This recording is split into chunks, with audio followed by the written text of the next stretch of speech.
Al Pacino reveals that he avoided watching The Godfather for 50 years. Directed by Francis Ford Coppola, the classic crime film was first released in 1972, and starred Pacino as Michael Corleone, the son of a mafia boss who gradually takes over the family business. The Godfather is considered one of the best movies of all time, and even earned Pacino an Academy Award nomination for Best Supporting Actor.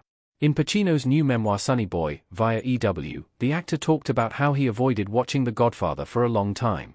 In the book, Pacino wrote that he went to the movie's premiere. However, he left the theater before the movie even began playing. Pacino's comments about leaving the premiere can be found below. The actor continued by elaborating about his feelings about not wanting to watch himself on screen with an audience. He said, "I could never watch myself on screen while other people were watching me. It was a bit disconcerting and it made me shy, almost embarrassed. As a younger actor, I guess I needed attention and didn't want it at the same time." Pacino also wrote that even though he had seen a few parts of the movie on television, he tried to avoid watching The Godfather altogether. In the book, he explained that he didn't think he would be able to enjoy watching the film since he was in it. He said, however, Pacino says that over the years, his feelings of watching himself on screen have changed. He then said that he was able to watch The Godfather in theaters for its 50th anniversary, and it proved to be a great experience for the iconic actor. He wrote what Pacino not watching the film meant for The Godfather. At one point, Pacino wanted to leave the film. Pacino has recently talked about his experience working on The Godfather, which sheds some light on why he would have been self-conscious about watching himself in the film. In Sonny Boy, Pacino talked about how a week into filming, Coppola told him that he was unhappy with Pacino's performance.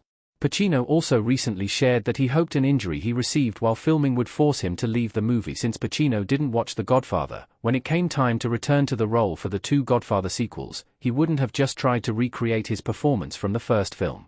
Had he watched the movie upon its release, his performance would have been clear in his head, and it might have then impacted his future depiction of Michael Corleone. Instead, he continued to layer his performance to help move Michael's story forward and show where he was at that point in his life. Our take on Pacino avoiding The Godfather for 50 years. Pacino's story about finally watching the movie is a full-circle moment. Al Pacino looking intensely at someone in The Godfather. Since The Godfather is considered one of the best movies ever made, it's a shame that Pacino spent 5 decades feeling that he would not be able to enjoy it. However, his story about finally watching it shows how much the actor has changed in his view of watching himself on screen.